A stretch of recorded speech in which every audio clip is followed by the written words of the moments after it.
भारत माता की, भारत माता की, भारतीय जनता पार्टीचा, भारतीय जनता पार्टीचा धन्यवाद। आज शिरपूर नगरपालिका निवडणूक निमित्त शेवटची प्रचार सभा, या सभेला मार्गदर्शन करण्यासाठी आपले सगळ्यांचे नेते, आपले सगळ्यांचे प्रेरणास्थान, आपले सगळ्यांचे श्रद्धास्थान महाराष्ट्र राज्याचे माजी शिक्षण मंत्री आदरणीय अमरीश भाई, या शिरपूर नगरीचे शिल्पकार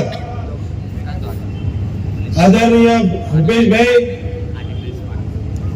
आता ज्यांचे भाषण झालं ते आपले धुळे जिल्हा परिषदेचे माजी अध्यक्ष डॉक्टर तुषार नंदेजी, धुळे जिल्हा आपले भारतीय जनता पार्टीचे धुळे माजी अध्यक्ष आदरणीय बबन भाऊ चौधरीजी, धुळे जिल्हा परिषदेचे माजी उपाध्यक्ष आदरणीय देवादादा, नगर अध्यक्षसाठी ज्यांची उमेदवारी आहे ते तरुणांचे नेते आदरणीय चिंतन भाई, मंचावर बसलेले सगळे महानुभाव, सगळे 32च्या 32 नगरसेवक साठी उमेदवार आहेत ते सगळे उमेदवार, विविध संस्थेचे पदाधिकारी, समोर बसलेले सगळे मान्यवर, तरुण मित्र, आमच्या लाडक्या बहिणी, पत्रकार बांधव, बंधू आणि भगिनींनो, आज शिरपूर नगरपालिका निवडणूक निमित्त ही शेवटची सभा आहे आणि या सभेला मार्गदर्शन करण्यासाठी आपले नेते आलेले आहेत।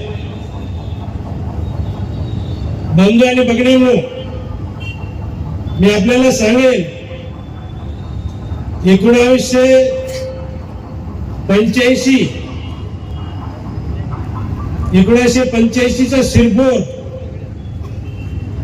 आणि आताचं शिरपूर शहर जमीन आसमानचा फरक आहे।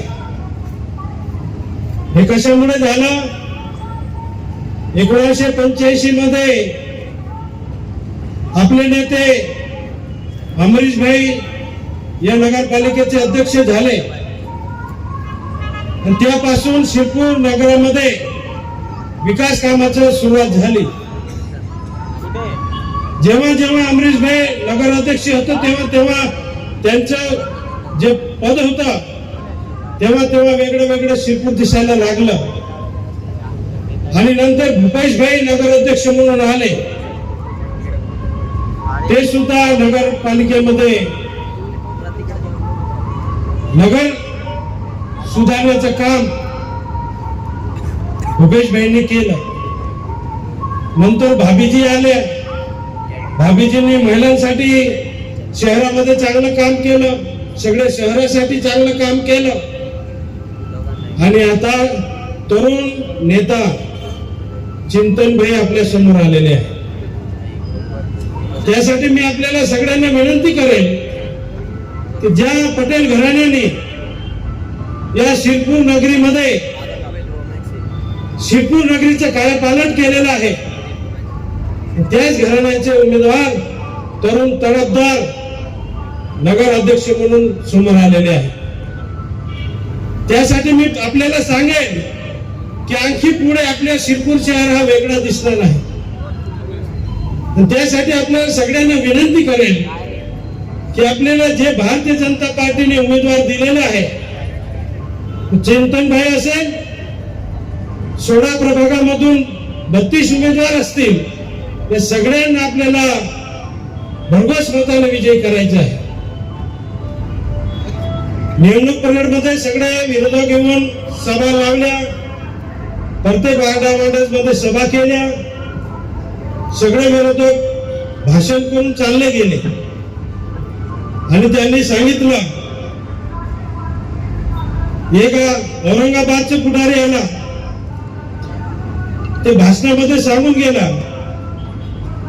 कि शिरपूर नगरी मधले जे लीडर है वो लीडर अपने होने वाले नहीं है। आता मी आपल्याला विचारेल, 40 वर्षापासून अमरीश भाई या नगरपालिकेचं काम करत आहे, कोणावर अन्याय झालेला आहे का? झाला आहे का सांगा? त्यामुळे हे जे पुढारी येतात बाहेरचे, भडकाऊ भाषण करून चालले जातात आणि आपल्या शिरपूर नगरीची शांतता आहे ते बिघडून चालले जातात। यांच्या भरोसे आपल्याला लागायचं नाही आहे। खास करून मी तरुणांना सांगेल की ही शिरपूर नगरी आपल्या नेत्यांनी घडवलेली आहे। आपली नगरी ही शांतप्रिय नगरी आहे। ही शांतप्रिय नगरी आपल्याला पुढे सुद्धा अशीच ठेवायची आहे। आणि त्यामुळे आपल्याला जे काही भारतीय जनता पार्टीने उमेदवार दिलेले आहे त्यांना भरघोस मताने विजयी करायचे आहे। आपली शिरपूर नगरीचा विकास करायचा असेल तर आपल्याला जे काही उमेदवार दिलेले आहे त्या उमेदवारांना आपल्याला मतदान करायचे आहे। कारण हे लोक भडकाऊ भाषण करून चालले जातील, आपल्या शिरपूर नगरीची शांतता बिघडवतील आणि आपला विकास कुठेतरी फुटेल। या दृष्टिकोनातून आपल्याला सगळ्यांना काम करायचं नाही आहे। भडकाऊ भाषण हे तरुणांना काहीतरी चांगलं वाटतं, मला माहित आहे। आमच्या आदिवासी भागामध्ये मी कोणी आदिवासी पुढारी येतो, भडकाऊ भाषण करून चाललं जातं, सगळ्या तरुणांना चांगलं वाटतं, परंतु हे क्षणिक आहे। हे आपलं वातावरण बिघडवण्याचं आहे। त्यामुळे मी आपल्या सगळ्यांना विनंती करेन की आपल्या शिरपूर सगळीचं जे वातावरण आहे ते आपल्याला कुठेतरी बिघडू द्यायचं नाही। त्यामुळे मी आपल्या सगळ्यांना विनंती करेन की कोणाच्या नादी लागू नका। कोणी सांगतं लाडकी बहीण योजना आम्ही आणली, मी सांगतो तुम्हाला कोणी आणली। आधी मध्य प्रदेशामध्ये शिवराज मामांनी आणली, नंतर महाराष्ट्रामध्ये भारतीय जनता पार्टीचे सरकार आलं आणि लाडकी बहीण योजना आणली की नाही आणली? आणि हे सांगतात ही लाडकी बहीण योजना आम्ही आणली। भाषणामध्ये बोलायला काहीच वाटत नाही। एक फॉर्म तरी तुम्ही भरलं का लाडकी बहीणचं? भरलं का त्यांनी कोणी? आम्ही आमदार कार्यालयामध्ये 130 मुलं लावून ठेवलेले आहे। त्या मुलांनी रात्रंदिवस लाडकी बहीणचे फॉर्म भरलं आणि आपल्या शिरपूर तालुक्यामध्ये 1,10,000 लाडक्या बहिणीचं फॉर्म भरलेलं आहे। काम करावं लागतं, नुसतं भाषण करून चालणार नाही, त्या दृष्टिकोनातून काम करावं लागतं। मी आपल्याला आणखी सांगेन, 20 वर्षापासून 4थी पंचवार्षिक मला तुम्ही आमदार म्हणून निवडून दिलेला आहे। दुजा भाव आम्ही दिलेला कोणाला? सगळे समाज तालुक्यामध्ये जितके समाज राहतात हे सगळे समाज आमचं कुटुंब समान आहे असं आम्ही केलेलं आहे। त्या दृष्टिकोनातून आपल्याला सगळ्यांना टिकून धरायचं आहे। त्यामुळे मी सांगेल सगळ्यांना की आपण कोणाच्या नादी लागायचं नाही आहे। भारतीय जनता पार्टीने जे उमेदवार दिलेले आहे त्या उमेदवारांना आपल्याला भरघोस मताने विजय करायचा आहे। आणि आणखी दुसरा नेता येतो, तो भाषण करून जातो, जितेंद्र ठाकूर।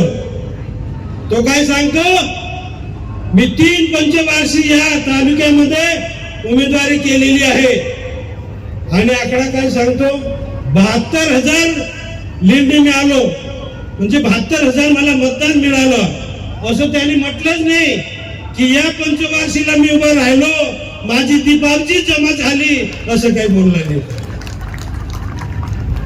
बंधू आणि भगिनींनो, त्याची दीपाजी का जमा झाली? तू राहतो बहार तालुक्यामध्ये, म्हणजे या तालुक्यामध्ये तालुक्याची सेवा करणारे लीडरच नाही का? रात्रंदिवस काम करावं लागतं तेव्हा मतं मिळतात। आज मी आपल्याला सांगेन की जसं महाराष्ट्रामध्ये मला तुम्ही 1 नंबर वोटिंग देऊन महाराष्ट्रामध्ये 1 नंबरवर पाठवलं, तसंच या उमेदवारांना सुद्धा आपल्या उमेदवारांना महाराष्ट्रात 1 नंबरवर मतदान मिळालं पाहिजे, अशी मी आपल्याला सगळ्यांना विनंती करेन. आपल्याला विकास कामं करायचे आहे, आपल्याला इथं राहायचं आहे, आपल्याला काही बाहेरगाव जायचं नाही. त्या दृष्टिकोनातून ज्याची कडकड आहे इथं राहतं त्यालाच कडकड समजते, हे बाहेरच्या लोकांना काय समजणार आहे. त्यामुळे मी आपल्याला सगळ्यांना विनंती करेन. काही लोक सांगतात शिवमहापुराण कथा झाली आपल्या तालुक्यामध्ये, मोठी कथा झाली, चांगली झाली, मी पण गेलो तिथं. काही लोक सांगतात आमदारांनी तर देणगीच दिली नाही. मी तुम्हाला सांगेन, माझ्याकडे पावती आहे. मला फोन आला की आमदार साहेब महाराष्ट्रामध्ये तुम्हाला जितकं जास्त लीड मिळालं तितकी पावती द्या. तितकी पावती मी दिलेली आहे. खोटं किती बोलायचं याच्यावरून समजतं सगळ्यांना की समोरचे लोक देणगी दिल्यावर सुद्धा आमदाराला सांगत असेल की 1 पैसा देणगी दिली नाही. माझ्याकडे प्रूफ आहे, माझ्याकडे पावती आहे, माझ्याकडे चेक आहे. त्यामुळे हे खोटारडे लोक खोटं बोलून आपल्याकडनं मत मागून घेतील आणि आपली नगरीचे सत्यानाश करून चालले जातील. त्यामुळे मी सगळ्यांना विनंती करेन की आपण कोणाच्या नादी लागायचे नाही आहे. जे काही भारतीय जनता पार्टीने उमेदवारी दिलेली आहे, अध्यक्षासाठी आपले चिंतनभाई पटेल आहे आणि आपल्या 16 प्रभागामध्ये 32 उमेदवार जे नगरसेवकासाठी दिलेले आहे त्यांना भरघोस मताने विजय करावा असं मी आपल्याला सगळ्यांना विनंती करतो आणि या सगळ्या उमेदवारांना शुभेच्छा देतो आणि माझे 2 शब्द संपवतो. धन्यवाद.